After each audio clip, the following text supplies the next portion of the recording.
अस्सलाम वालेकुम। क्या हाल है दोस्तों? आप सब ठीक होंगे? अल्हम्दुलिल्लाह हम ठीक हैं।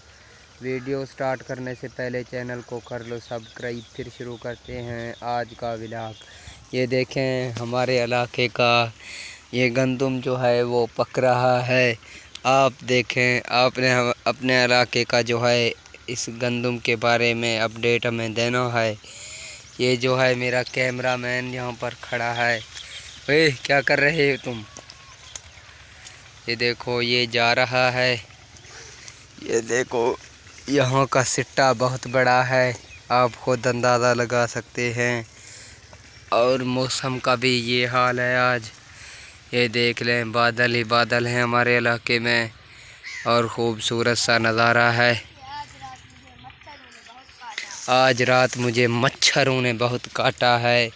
ये देखो हमने अभी तक जो है ज्वार ज़मीन में नहीं काश्त किया है। ये देखो ज़मीन जो है हमारी खाली पड़ा है, क्योंकि ईंट वगैरह मंगवाने पड़ते हैं, तो इसलिए यहाँ पर से जो है ट्रैक्टर गुज़र के आता है। ये जो राह नज़र रहा है आपको। बाकी आप ठीक होंगे? अल्हम्दुलिल्लाह मैं ठीक हूँ। चैनल को सब्सक्राइब और इस वीडियो को कर लो लाइक। फिर शुरू करते हैं आज का व्लॉग। ये देखो ये एक शहतूत का पौधा है, माशाल्लाह कितना खूबसूरत है। ये देखो एक तितली उड़ रहा है यहाँ पर। कहाँ गया है तितली? दोस्तों ये देखो ड्राइवर उड़ रहा साहब है। जो हैं वो इस मकान को जो है ट्रैक्टर के साथ जो है तोड़ रहा है। वीडियो देखें। और मैं ज़्यादा वीडियो में बोल नहीं सकता, आगे रिकॉर्डिंग नहीं है वीडियो को। अब आप ख़ुद देख लेंगे, इंशाल्लाह आप सबको जो है वाज़ेह नज़र आ जाएगा।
छो भी से